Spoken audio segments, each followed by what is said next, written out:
the Solo Coach Podcast. Good morning, Matt. Morning, David. How are you?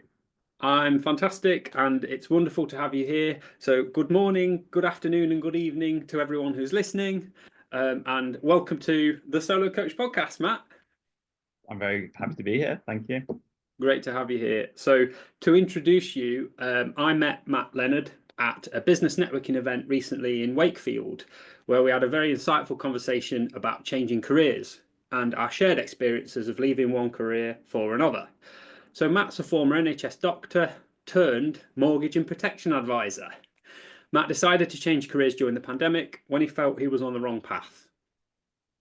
What struck me most about Matt is how he's leveraging his past experiences in the NHS to provide a bespoke service specialising in procuring mortgages for those who are working in the NHS, as well as people who aren't as well. I'm really looking forward to today's conversation, and I just know that it's going to be a great one containing lots of value and nuggets of wisdom, especially for anyone who's listening and who is considering taking a different path, as that's what my podcast is about. So with no further ado, can you kick us off, Matt, by telling us a little more about you and what you now do for a living? Sure. So you covered a bit of it. So my name is Matt Leonard. I'm a mortgage and protection advisor. My business is called Home Finance Direct. My interesting story is that I used to be an NHS doctor and basically just left it all behind and moved on to a new career. I went into the worked employed to begin with the idea that I was going to go self-employed eventually. And I'm now on that path of setting up my own business and working for myself. I've managed to take what I learned from working as a doctor in the NHS, making sure people are confident in what you're saying, providing advice, albeit now it's on finances, not their health, and diagnosing potentially what the issue is, and then giving them a prescription of what we need to do going forwards. So it's similar sort of stuff. Yeah, thanks, Matt. So thanks for that brief introduction. We had a conversation last week actually about how you've taken a lot of what you learned, a lot of your experiences and skills from the NHS and brought them across to your new career. So that's definitely something I want to dive into today. But for people who are a bit like me are listening and a couple of weeks ago had no idea what a mortgage and protection advisor is, what is it and what do you do? Sure, yeah. Well, that's the thing. A lot of people who've never experienced getting mortgage advice think it's very much like someone that's just going to try and get the best commission from the mortgage company potentially and just get you a deal. It's nothing like that. It's a hugely regulated industry. And what we're here for, high level, is just getting the most suitable, best rate that we can for someone, whether they're buying a house or remortgaging their current mortgage. But it's a lot more than that. And people who experienced advice will probably tell you that if they're trying to buy a house, for instance, it's the whole process of, how do I put an offer into the estate agents? When do I appoint the solicitor? Do I get a survey on the property? It's helping people through the whole process. And actually, the mortgage is like, by the by, that's the bit I'm going to sort out. It's not a big deal. It's the process that people really actually appreciate. And quite often at the end of it, quite often the feedback is it feels like no one knows what's going on. I can always go to the mortgage advisor and just speak to them, and they'll guide me what to do next. Usually because, well, we answer the phones. It's hard to get hold of the solicitor sometimes. Estate agents aren't always on your side because they're acting for the seller, not the buyer. So that's the mortgage side of things. And when you take a mortgage out, people don't really want a mortgage. They want the house. The mortgage is like, you have to get it so you can buy the house.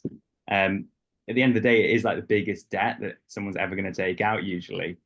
And it's so important that you can continue to pay your mortgage. You don't get yourself into issues.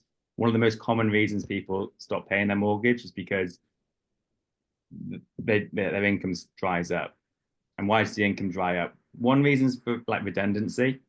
In all honesty, if someone's in good health and decent at their job, most people can find another job after they get made redundant. The issues come when you've lost your health. You can no longer do the job that you're good at. And so I'm a massive advocate of making sure that your income is protected, which means basically what sick pay do you get from work? Many employers nowadays don't give any sick pay, so you go straight down to statutory, which is just over £100 a week. Usually doesn't cover the mortgage, right? And so you can set up your own policies which will start paying out for any reason that you're off work due to illness or injury, subject to your previous health and that sort of thing. So not only do we get you the mortgage, we make sure that you're going to be able to continue to pay that mortgage going forwards if anything nasty does happen. Bearing in mind, it's a mortgage that can take 25, 30, 35 years to pay off. That's a long time to commit to pay an amount of money every single month, and saying that there'll be no mishaps going forwards throughout the entire time. That's interesting, Matt. As sort of in my ignorance, I assumed, I'm sure a lot of people do, that getting a mortgage, the challenge is getting the mortgage, and then once you've got the mortgage, job done, finished. Yeah. And it sounds like there's a bit more to it than that, and there's a bit of a journey. Well, that's what I would say. It's not just about getting the mortgage. That is a long-term commitment you're going for. And for me, it's more about what are their goals going forwards. What is they're trying to do, and also what's the situation. For instance, I had someone not too long ago where we've got a couple with a couple of kids. Mum is staying at home, she's looking after the children, and dad is going out working and earning a decent salary for the household. And we're talking about 70,000 plus for the household. If something happens to him, though, when we looked into it, they have no sick pay with work, no package at all. And so if something happens to him, all of a sudden their life comes, like, it just all unfolds, it unravels. You're no longer staying in a nice house. The lifestyle gets to a certain level because people earning that sort of amount of money, you tend to find that lifestyle increases with it. There's other debts that need to be paid, not just the mortgage, but the car loans, utility bills, everything. And actually, there's policies that people sometimes say to me, well, I have a bit of savings behind me and I can use my savings in that situation.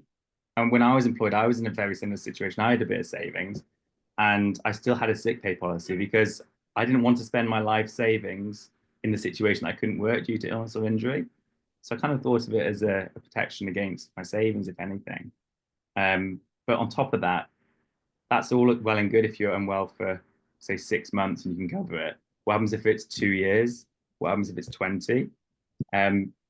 It's one of those things, really. And basically, there's no like one size fits all in this situation. You have to look at the entire family unit, see what's important to them, and then match a bespoke plan for them, really. And the one thing I will say is you never have to get these policies to get a mortgage. Some people think or have been told by poor advisors that you have to have some sort of insurance. Usually they say you have to have life insurance to get a mortgage. It's not true. I mean, it wouldn't be fair when people who have illnesses are not able to get insurance for themselves if you were forced to have life insurance to get a mortgage. You're basically saying if you're too unwell, you're not allowed to get a mortgage, you can't buy a house. It's just highly recommended. Thanks, Matt. That's really interesting to me because it sounds a little bit like that. I know more about travel than mortgages, funnily. Yeah. And it sounds a little bit like the case of you don't need travel insurance to travel, but it's highly recommended and advantageous to have it, but it's not actually a deal breaker. Well, the big one, so I've been talking about sick pay, so it's income protection insurance, and the reason is that I'm a massive advocate of it. I actually think it's probably one of the most important personal insurances you can get. I mean, when I ask people, what do you think your biggest asset is, especially when we just bought a house, people go, my house. And then they might say their car. But actually, it's your earning potential. If you imagine that you earn £30,000 a year, in 10 years' time, that's 300,000. I'm not even taking into account inflation here. But then 20 years time, you've got 600,000. 30 years time, 900,000. So we're close to 1 million there. And that's just on a salary of 30,000. So you are your biggest asset. Your earning potential is your biggest asset.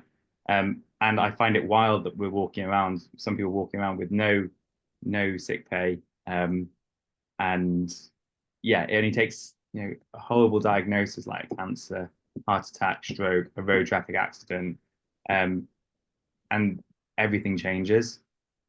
Yeah, I've seen things happen where people do have policies in place, and I have seen ones where policies aren't in place. I've without divulging in terms of the exact information, I've had situations where I've had a partner come to us and say, "Oh, what life insurance policy did you set up for us? Because my partner's unfortunately passed away.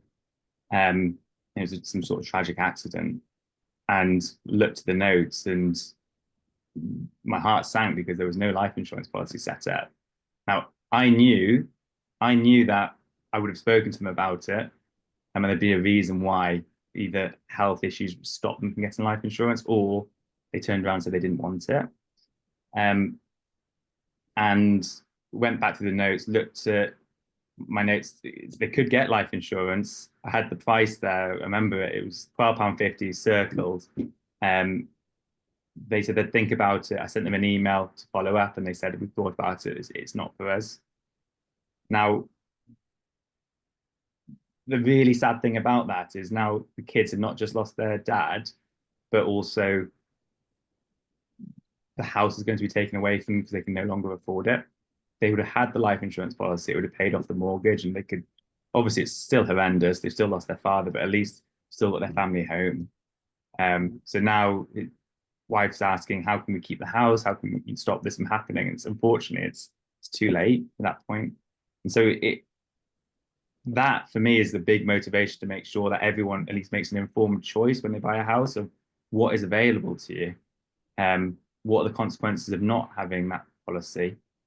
And I'm not a salesman. I sort of come from the NHS, but I do think it's my duty to make sure that everyone makes that informed choice. So I always go into that information. I usually bring it up quite early on in the house buying process. I don't just say, "Look, this is how much your mortgage will be." I say, "This is how much your mortgage will be per month, but also budget X amount depending on the situation for your personal insurances." So that it's not just a big surprise at the end. Because that's usually what I find is if you leave it to the end, people, because they weren't expecting the cost, they budgeted everything else, and they go, "Oh, I don't know if we can, I don't want to put money towards that now because we budgeted for everything else." Whereas if you start from the start, people realize, okay, that's sort of the mortgage package that we need to be prepared for.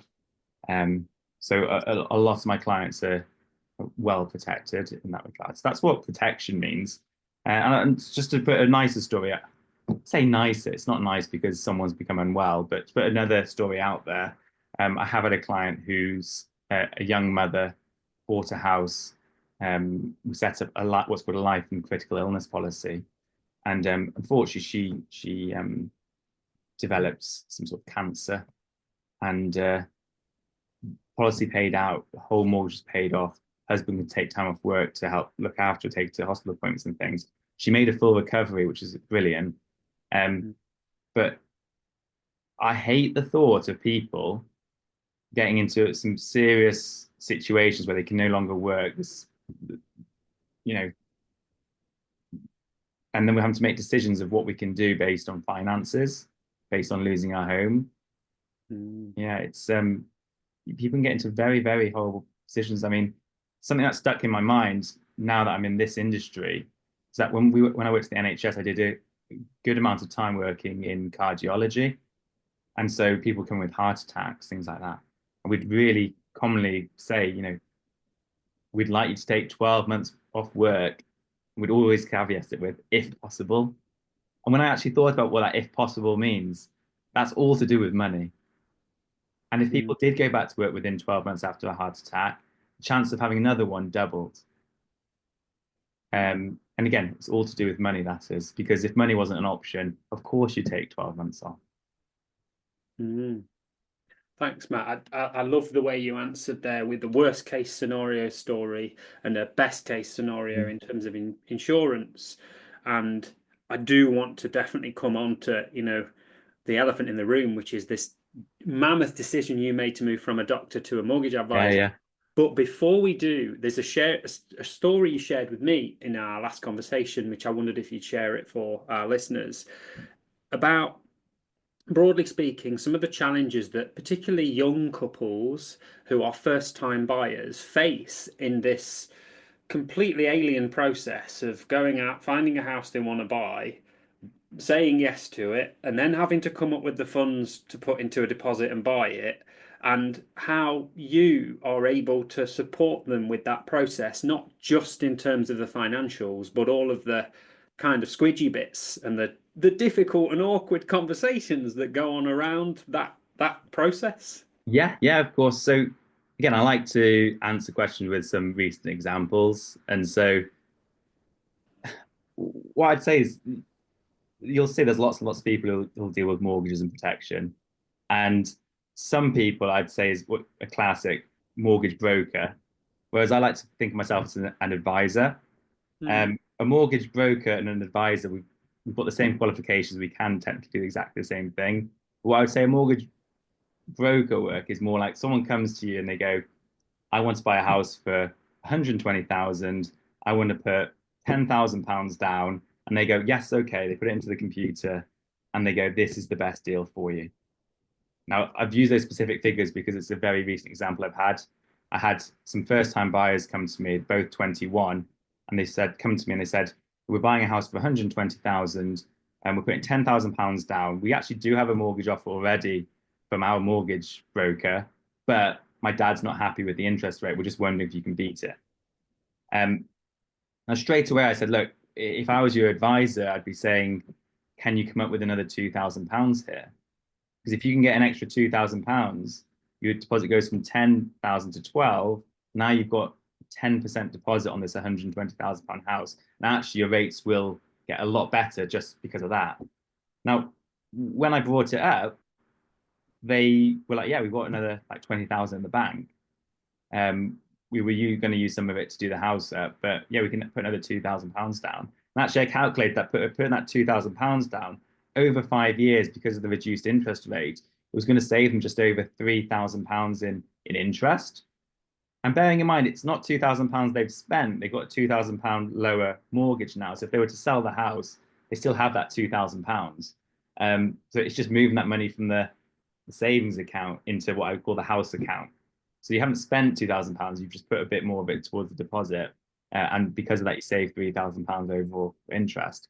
And I mean, their mind was blown. Very, very simple advice, and some people might look at it and go, well, that's obvious. Well, it's not always obvious for people when they first go into it, and it just seems natural to go, oh yeah, everyone put £10,000 down. It's one of those things. So I do a lot of work in terms of structuring the purchase, structuring maybe a remortgage. I had someone recently who wanted to remortgage. Basically, they bought one of the properties that they lived in. They ended up moving in with their partner, and they were renting out their previous house. They were like, I want to put it onto a buy-to-let mortgage because it's coming to the end of its deal. And I said, that's fine. Generally, you need 25% equity in it. And he goes, oh, it's I don't know if it's going to be worth that, that sort of amount. I think it's worth about this much. I said, well, like, we're not too far off. We're about £7,500 off in terms of what you think it's worth and what we need it to be worth. And so I said, we can just put it to a lender. We can put the increased valuation to a lender, see what they say. And if they say no, we'll come up with some other solutions, either paying down some of the mortgage or using a lender that might be happy with just 20% equity in the property. The interest rates will be higher then. Now, again, if you're aware of the industry, some people might say they know you can put the valuation to the lender, but a lot of people don't. They don't know how to structure the application. And so we did it. And you know what? The valuation went ahead. It came back just as we needed it to. We got the mortgage offer within 4 days. Very, very happy customer. Thanks, Matt. So that's the sort of things we do. there's just a couple of examples. I mean, I'll give you one more. An elderly couple who were in their 60s coming to the end of their interest-only mortgage on their residential property. Now, what interest only means, for anyone not aware, is you just pay the interest every month and the mortgage balance doesn't decrease. Now, these were very, very common mortgages pre-2008, 2009. Usually you take out an interest-only mortgage, you take out something called an endowment policy, which basically, instead of adding extra money to your mortgage to repay the mortgage each month, you took that element, put it into the endowment, and it was supposed to be like an investment fund slash life insurance. If you died, it paid off the payout. And basically what was supposed to happen is over the course of 25 years, these endowment plans were supposed to be able to pay off that interest only mortgage and have some more money left over. But unfortunately, not many of them actually paid off the way they were supposed to. So people actually struggled to pay off the interest only mortgage. Some people just stopped paying into them altogether. So there was nothing to pay back the interest only mortgage. And now we've got a wave of people in their 60s where the banks come into them and saying, look, your mortgage is coming to an end, you still owe X amount of money. In this case, it was near 200,000. You either need to pay us back in full or you need to sell the property to pay us back. And it's horrendous because we've got people, like I said, in their 60s and stuff with this. The banks don't really like doing that nowadays. It is possible to get an interest-only mortgage, but you need a really credible plan of how you're going to pay it off. So you either need to show like a massive pension that you already have, which you may be able to cash in and pay it off. Or if you were to buy like a really expensive house, say a £600,000 house, but you only had a £300,000 mortgage, they might say, well, actually, it's credible to think that at the end of it, you will sell this big house and you'll buy a smaller house with the equity. And so some people might go on interest only that way. But in this situation, we had a couple who didn't want to sell their home. Their bank saying, you come to the end of your interest only mortgage, you have to pay us back. And all they want an extra 10 years living in the property. And then at the end of those 10 years, they'll either downsize to another property or they said they might receive some inheritance. But they wouldn't be against the idea of downsizing in 10 years because then all the children would have left the house anyway. They've gone to a number of advisors. They couldn't work it out to extend this because of the age, having to use income up to the age of 75. And I just went into a lot of depth. I'm a very, very detail oriented, and I don't give up basically. If I think there's a way, I'll keep asking. I mean, there's over 100 different lenders to ask. Thought there must be one that'll be happy. I managed to find a small building society that's actually helped them out. And so in their minds, that wasn't just a mortgage, that was saving their home. They were on the brink of thinking they're going to have to sell up. So those sort of things are really, really satisfying, and it really feels like, they've come to me with a problem and I've fixed the problem and it's sorted. And that's a very different situation for me compared to working in cardiology, for instance, where someone comes with a heart attack. I help them get through that, but when they leave, they're a different person to when they came in. And then you continue to treat with medication and things, but there's just a steady decline that you can never stop. And that's just the aging process and people getting and the health. But it's very, very uncommon where you treat people and they become all the way back to their old selves and the problem's gone. I mean, other than surgery, if someone comes with appendicitis, you whip that out and they're okay again. It doesn't really happen too often in medicine. So I really do like that aspect as well compared to my previous career. Thanks, Matt. Thanks for that. If you don't mind me complimenting you, I think what struck me in our last conversation was how willing you are to pick up the phone and have difficult conversations on behalf of the buyers. You mentioned how sometimes young buyers particularly struggle with negotiating with the seller and all of the third parties involved. If a survey, as they often do, reveals that some work is needed on the house, and then also helping the young buyers to speak with their family if perhaps a little bit more finance is required, and being able to explain clearly to the family and justify that request, as opposed to it coming across as, please can I have some money, sir? More, like some kind of Oliver-esque scene. And that really impressed me in our last conversation. And anyone listening can probably tell why I'm so interested in what Matt does, because it has a huge overlap with coaching, and in that you're helping and supporting people to make more informed decisions. For example, we're thinking of buying a house and we're not sure how much capital to put us down as a deposit and how much to keep back in terms of like upkeep and maintenance and repairs for the house and for the cars, and what if one of us needs a new car at some point, and all of that those decisions and all the questions involved.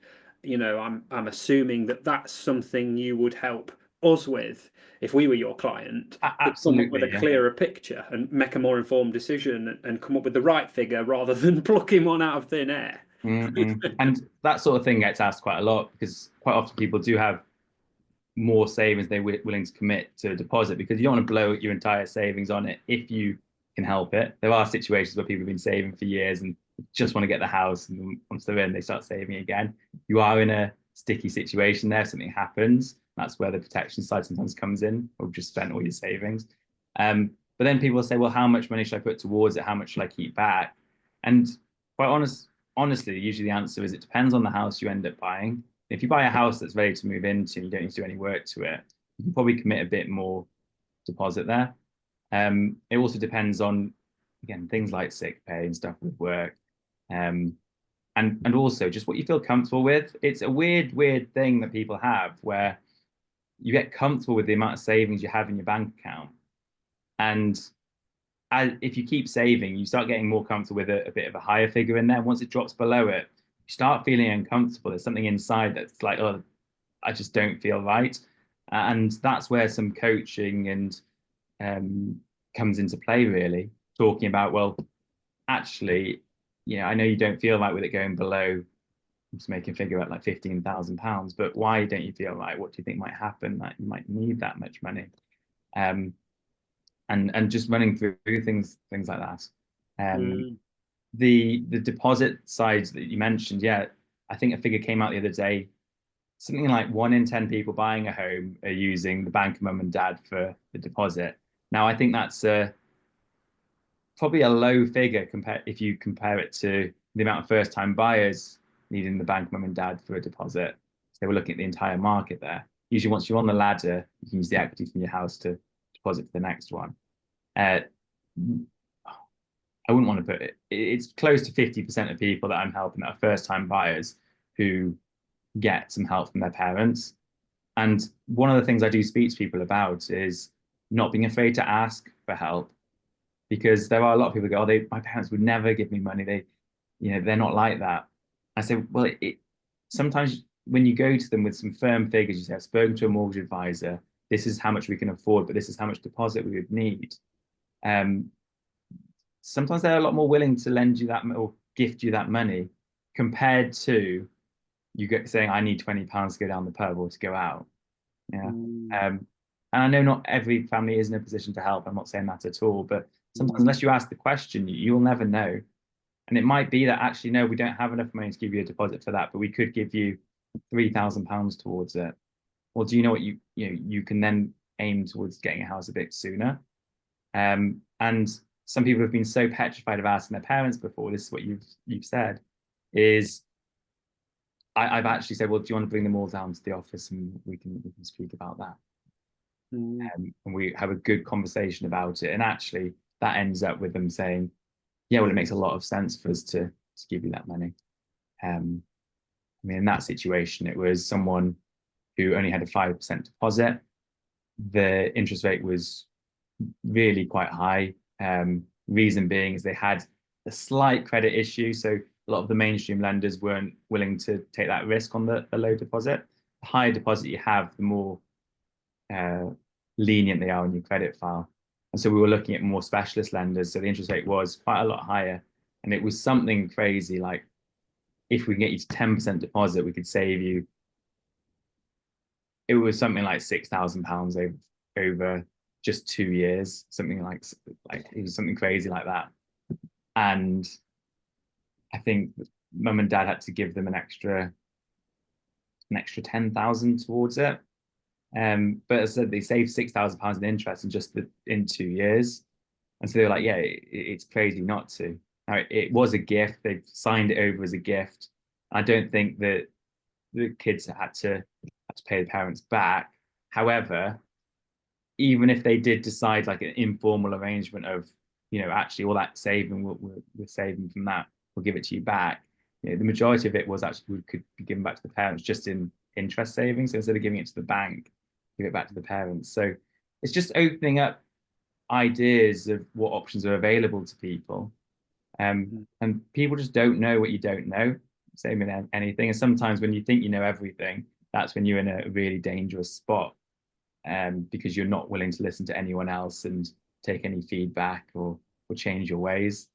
And that's something I'm really, really hope that I never get into that situation. I always want to learn new things, take on feedback, and if even if I think about what's been said and I can come up with my own arguments in my mind of why that's not a good reason, or even try it and if it doesn't work for me, that's fine. But I just feel like if you're not improving yourself from listening to feedback, advice, coaches, if you're not improving, I just feel like I don't know how to describe it, David. You said I did a podcast about this last week. I think a lot of happiness comes from growth, and if you're not growing and improving, then you're stagnating, and you might as well be running backwards, because not only is it really unfulfilling and unsatisfying, if you're in the same place for days or months or years on end and you've not grown and developed, when everyone around you is growing and developing, you feel like you are going backwards, you're regressing. That's really dangerous. That's basically what I was going to say. It feels like I'm dying, but yeah, stagnating is probably the right word. Stagnating and getting closer to your end date, maybe. But yeah, I've always been about improving myself, whether it's about my career or just getting fit, going to the gym, playing football. I like chess. So yeah, I'm just about improving, and I love seeing it. And that's what motivates me and keeps me going. So if now I'm in business, it's about growing the business and getting new records in terms of number of meetings, or I can think about anything and make it a competition with myself and start getting motivated. I've always been very competitive. So you mentioned your career there, Matt. I'm going to address the big topic of firstly, what led you to deciding to leave your very prestigious career that you'd worked so hard and long to achieve, to be a qualified NHS doctor? What led you to leaving that career, and how did you know and then decide to become a mortgage advisor? And I appreciate that's a massive question, so feel free to start wherever feels right for you. I guess a good place to start with why I left is why I even got into it in the first place. And so if you imagine, I'm 16 years old. No one in my family's ever been a doctor before. I go to not a very good state school in West Wales where I grew up. I achieved some decent grades at GCSE without putting, I'm not doing this to both, without putting loads of effort into it.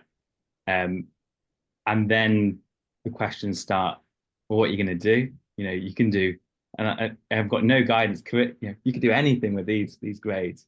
Oh, that's really helpful when you're 16 and have no idea. I basically came up with three things. I remember in this career advisor stuff. I mean, some of the things he came out with for some people was funny, but I came out with a consultant doctor, a barrister, or I said entrepreneur. And he went, entrepreneur's risky. And he goes, well, do you like sciences or do you like English more? I was like, well, I prefer sciences because I like there being like a right answer. I like maths and sciences because in my mind, it's less wishy-washy. You know, if I put the right answer, it'll get marked correctly. In English, if I write it out, maybe the examiner doesn't agree with what I've written. And so he goes, well, I would recommend you be a doctor then. And I go, all right. And so the age of 16 is really when you make the decision if you're going straight from school, because you have to make your application excellent. You got to do your voluntary work and get work experience. You know, I went to, as a 16-year-old, I went to A&E every Saturday night after football.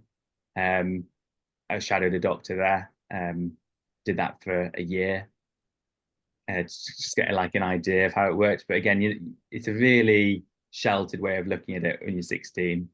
You're just seeing like gore and other bits, and you're like, oh wow, this is exciting in a way. And then your A levels all tailored towards it, so 3 sciences and maths. You apply, and I'm in medical school. And actually, I remember first year of medical school, I didn't really like the content I was being taught. It was all like lecture based. And I remember there's an email sent to my parents saying, I'm not sure I really want to do this. Like I really, really enjoyed maths. That's something I was like, I think I want to leave it and I want to do maths. And they sort of talked me into staying, which I don't blame them. You know, it's just maybe a bit of mid-year like nerves or whatever. And I'll be honest, I got through the first year, and then things were okay. I actually quite enjoyed the course, and got better and better as the years went by. And I enjoyed some of the content, but I wouldn't say it was one of those things that I would be reading about in my spare time and watching videos on. And you know, I wasn't really that passionate about it. And then completed medical school after 6 years, went to Milton Keynes to work as a foundation doctor there. And I just really didn't like the system. I didn't like working in an organization that I had no control over. It felt like a very unimportant piece of the massive puzzle of what was going on in the hospital. And I got to the end of the 2 years, and most people would have picked a specialty or picked something they were going to do after that. And I decided, actually, I'm not going to pick anything. I'm not even going to do what's called locum work, which is where you've not made a decision, but you fill in for vacancies. I'm just going to move home and think about what I actually want to do. And I moved home. I was thinking about different things. It was all business related. You know, I've always been passionate about business. And I decided, do you know what, before I just give up, I'm going to try one more hospital. And so, because it might just have been Milton Keynes. So let me try one more hospital or a few around in West Wales and just see. I stayed there, I tried it out. I was there for a year, but I knew it wasn't for me. And just as I was about to leave, we started getting meetings saying, oh, COVID's going to hit. It's going to kill a third of the county. It's exactly what they said. And I just thought, I can't leave right now. And so I stayed a bit longer. Now, the reason for leaving, getting back to the question really, is that I hated not being able to do all my hobbies and other bits. So, you know, I've been a keen footballer throughout my entire life. Couldn't commit to playing 11-a-side football because Saturdays quite often were taken up with work. Couldn't commit to going to training, that sort of thing. Also, I just got really unfit. It did take a toll on me. The amount of stress, I think I'd say, put on a lot of weight, stopped looking after myself. I grew a massive beard. When I got back and saw my parents, they were like, what the hell has happened to him? And yeah, some of the things that I didn't like though was like, you turn up to work, there'd be on a ward where there's supposed to be 8 doctors and I'd be the only one that would show up. And so I'm already going to be crazy overworked. And then someone would come to me, a manager, and say, oh, no doctor turned up on this ward either. Do you mind seeing the patients there? And when I actually I was like, really? You know, I'm already seeing way more than I need to. And you asked me to see an entire new ward that I don't know anyone from. And I worked it out, if I calculate the number of patients I need to see, there was like less than 3 minutes per person if I take no breaks. I don't go to the toilet or anything. And in that time, I'm supposed to look at the notes to see what is actually going on, speak to the patient, examine, potentially diagnose, or come up with some investigations. If they do have the investigation, I need to look at the results of that. Inevitably, emergencies happen within a couple of wards, so you've got to deal with that. Family want to speak to you, which I always want to do, but the realities of it is it's so busy you couldn't. And I'd quite often leave work feeling like I've done a lot, but I just wasn't satisfied that I hadn't done everything that I could for people because there just wasn't enough time and resources. And I love doing a good job for people. I just felt like I could never provide that in the NHS, and the organisation was far too big for me to. I felt for me to be able to change. So I wanted to do something where I had a bit more control over my environment. And in all honesty, the reason I looked at financial services and the mortgage industry and the protection industry is that my sister was doing that, and she was doing well for herself. She was employed. She was just going into self-employment. I thought, I can do that if my sister can. I like numbers. I can give advice. I like the idea of running my own business one day. And yeah, that really is I guess, the tale of what made me switch. And I will say that I have never regretted it. A lot of people have asked me, do you regret it? Is there any ever a time you thought I could have stayed as a doctor? Not at all. Actually, it's a big motivation of mine to continue doing this. And money's not everything, but earning a similar amount of money to what I was doing if I was a doctor. Having gone off and done it on my own, I really like that challenge. And yeah, that's basically it. Thanks, Matt. Beautifully said and beautifully shared as well. You're a natural storyteller. But what I wanted to ask you about, I know for me in my career change from IT into coaching, I'm very curious as to what went on in your mind. I had a lot of feelings myself about, am I throwing it all away here? I've worked so hard, so many years, I've put so much time and effort and money into getting where I am now, and I've reached quite a prestigious level. I've got great benefits. I am eligible to buy a house. At that time, I got an Audi A6. I'd got the latest iPhone. I got a great income, money in the bank. I got, what the societal definition of success is. I wasn't far off. I feel I was nearly there. Some might say I was there. But in my head, the hardest thing, it was very hard to justify my decision to friends and family, and it was even harder to justify it to myself. And I'm curious as to what went on for you at that time. One of the biggest things for me was, at the end of the day, I'd been in medical school for 6 years. I'd worked in the NHS for 4. It's 10 years of my life as how old was I? Since I was 28. At 28, 10 years of my life, it was more than a third of my life has been dedicated to medicine, working in the hospitals. And that was my identity. I was Matt, the doctor. My family all were very proud of me being the first doctor in the family. My friends all thought of me as the doctor. And just like you said, being a doctor, people think, well, that is a level of success in itself. And one of the most difficult things about it all was telling everyone, like, actually, I don't work as a doctor anymore. I'm a mortgage and protection advisor. And a lot of people are like, well, what?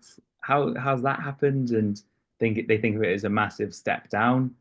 And so that was difficult. And the way I overcame that, it's probably not the way I would advise, but I believed in myself, and I just took myself off. I just didn't tell anyone. Got a new job as a mortgage and protection advisor. Just told the NHS, the hospital, I'm leaving this job. And basically, once I was up and running and I was earning okay money, I told everyone, including my family and friends, this is actually what I'm doing now. Like, once I'd done it, because what I didn't want to happen was for me to start telling people before I did it, and for people to start trying to talk me out of it. I didn't want them to put doubts in my mind. And so, again, it might take a certain type of person to do that without telling anyone. I'm not saying that's the right way of doing it, but that's what I did. That's how I got through that transition myself. I mean, I'm well over it now. I've been in this industry since 2020. In fact, probably coming up to,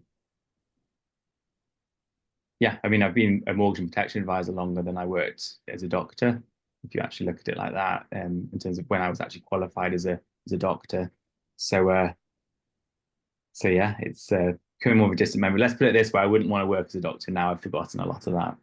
I'm much better with numbers and mortgages and insurance. Yeah, I absolutely, I can relate to so much you're saying there, Matt. For me, going solo traveling for a year, leaving my whole life and my career, and my job, and my selling my car, completely uprooting and going away for a year, was going solo traveling itself. I say was the third hardest thing. The second hardest part of that journey was making the decision myself and getting clear on this is what I'm doing. I'm putting my notice in, selling the car, putting my notice in my house I'm living in. Everything is going and I am off. But the very hardest thing, the number one hardest thing in all of that was breaking the news to friends, family, work. Because what happened when I made that decision, I then felt like I had to justify it to everyone. And I had all of my own doubts, fears, and worries. And then when I told people, I got all of their doubts, fears, and worries as well. And people told me, I remember someone in my cycling club saying, I'd be very careful doing what you're doing because you're seriously going to compromise your pension. And then other people saying to me, you really need to make sure you keep your national insurance payments going, or else you'll regret this decision for the rest of your life. And which is good advice, but so many. I had a list as long as my arm of all of these reasons to not do what I was going to do it. And people, I basically my 3 month notice period was the hardest time of the whole solo travel period, because for 3 months I had to make the decision every single day why I was leaving, that it was the right decision, and that despite all of the doubts and fears, I was going to do it. Because I knew that if I went into work and said, I've changed my mind, guys, can I redact my notice and stay? There was a high probability of them saying, yeah, that's fine, no worries. We thought you might. Yeah. So you're making that decision every day almost. Every single day I had to make that decision, sometimes several times a day. And I was so drained and exhausted. And I literally just thought every day, I freaking hope that this is worth it. This better be worth it, because this is hellish. And when people around you at work, it changes when you say I'm leaving, and people start treating you as the person who's leaving. Some people even say, oh, he doesn't give a toss anymore because he's leaving. And you're like, it hurts so much when you're someone who really cares about what you do, and people assume that you've lost interest. And yeah, that and for many more reasons which I won't go into, it was sharing it with everyone else was the very, very hardest thing. But actually going and doing it and telling people afterwards was so much easier. Yeah, I would agree with that. I mean, my mindset for a lot of things I make decisions, big decisions like that, I guess, would be if I never did it every single day when I was working, especially if I'm a bad day, I'd be thinking, what if I had done it? And I try and think, what is the worst case? Worst case for me in that situation was I tried it, I didn't like it, it didn't fit, it wasn't what I thought it was. Do I try something else? Or I had the option at that point to go back. I could have gone back within. I still think there were ways I could get back into it if I wanted, but I would never do that now. I'm too far gone. Especially after working for myself, I can't imagine having to rock up to the ward for 8 o'clock. So that's the way I looked at it to start with, was instead of trying to make it as this massive, big, scary, huge decision thing, it was more like, well, let me try this, and if I don't like it, I can come back. Because if I don't, I'm going to be regretting it forever. And actually, that was more scary for me, was that thing of regret, than just trying it out. So even though it looks like a massive, bold decision 5 years down the line, I'd minimize that a little bit. I mean, when you look back at it, it was a huge thing. I did move from West Wales up to West Yorkshire. I did change career. I didn't tell anyone, and then let everyone know after I'd done it. Wow, I absolutely agree. When I left IT, the last thing I'll say is I decided to myself, I negotiated with myself, and I decided I was willing to pay the price of leaving a fantastic job for an amazing company in Harrogate behind and saying goodbye to my lovely shared house and selling my car. I was willing to pay the cost of all of that, and I was willing to take the risk, but I wasn't willing to pay the cost of wondering every single day for the rest of my life what might have been, and looking Yeah. out the window in meetings and watching the sunrise and the sunset while you're at work in an office, thinking, I wonder what might have been if I would have taken my backpack when I was 29 and gone around the world. Who might I have met? How might Mm, my life have played out? I just, because I met someone, I talk about this in many of my podcast episodes, so I won't tell the story again, but I met someone who did the opposite, who never took the leap. And he spent 35 years asking himself every single day what might have been. And I thought, mm, please God, may I never end up like that. I'd rather finish it and find out than not try and just wonder. absolutely. Yeah. No, Absolutely. couldn't do it. Yeah. Yeah. No, absolutely. It can feel like a leap of faith, but you just have to back yourself and go for it if you're feeling that way.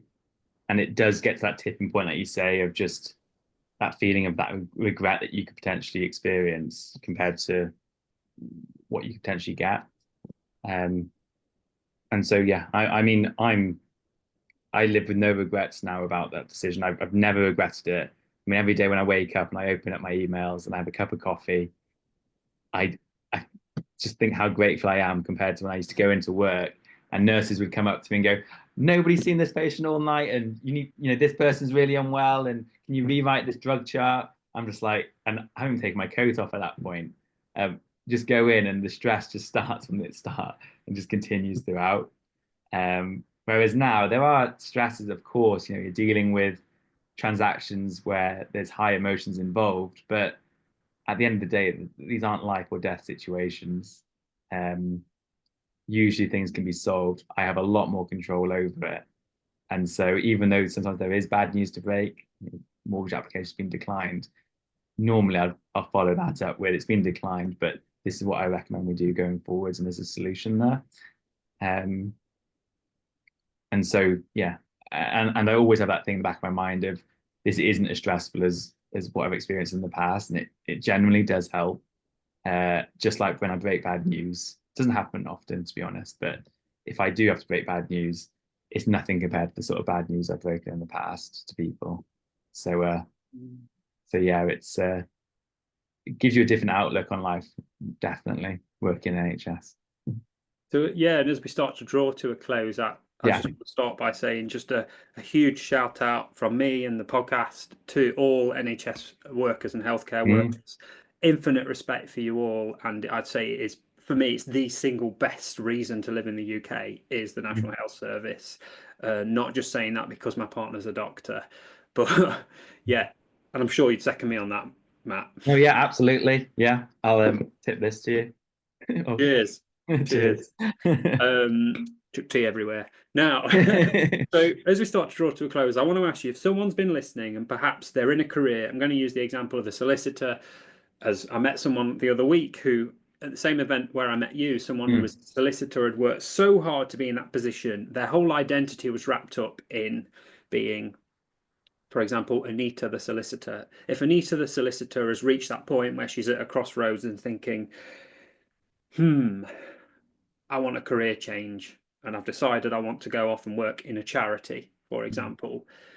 But then reality hits of, but I've worked so hard to get here, everything we've discussed, I've put so much time, effort, and money into this, and my whole family and everyone in my whole world knows me as Anita the solicitor. What on earth am I to do as I look at this? I'm stood on the end of this vast chasm, and if yeah. I jump off it, I might fall to my death. What advice would you give to that person? Well, I'll give them the same advice as how I felt, and I think I took steps to prepare, so I didn't just quit and just change everything. I did my qualifications. I'd looked into what I wanted to do. I think it obviously depends on the actual situation you're in. So make sure that at the end of the day, as much as we dislike this situation, money is important. We need to still be able to live. Do you have someone else that can support you through it when you're trying to change career?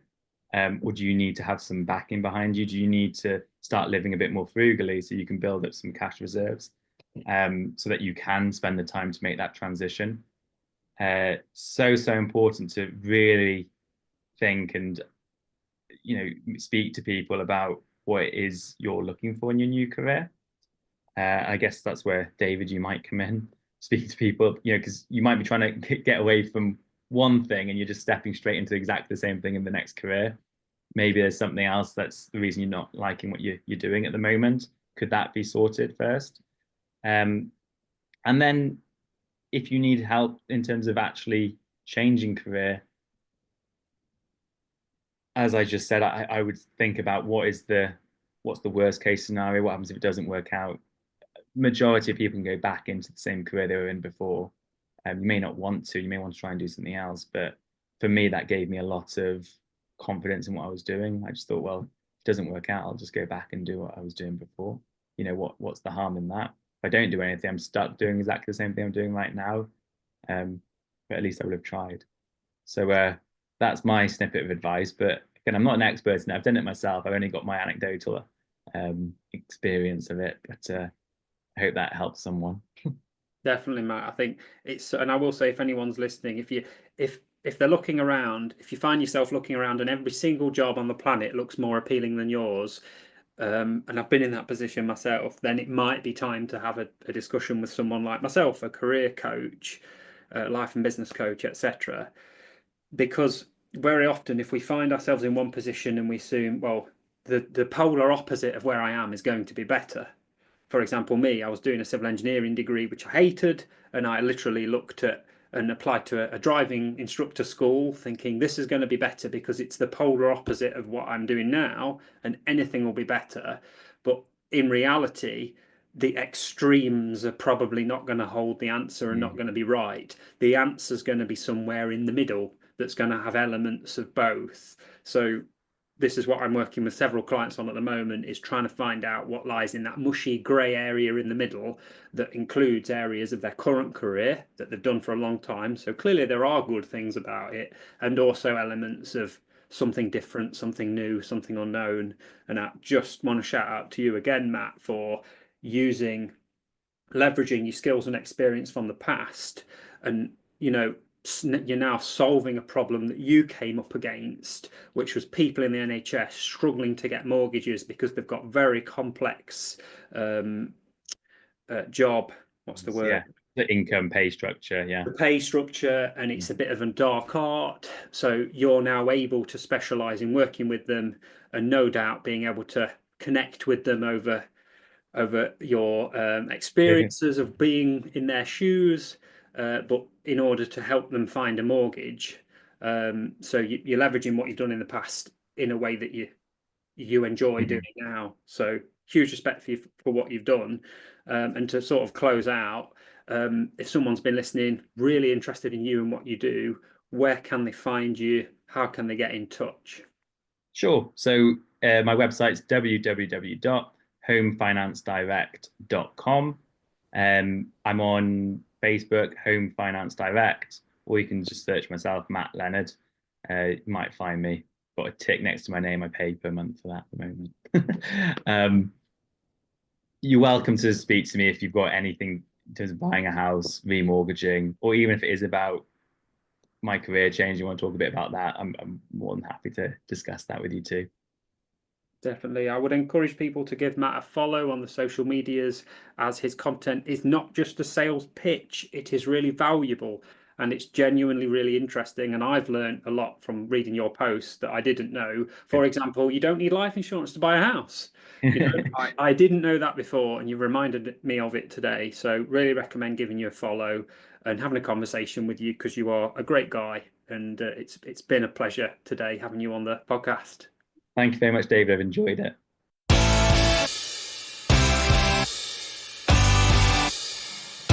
The Solo Coach Podcast.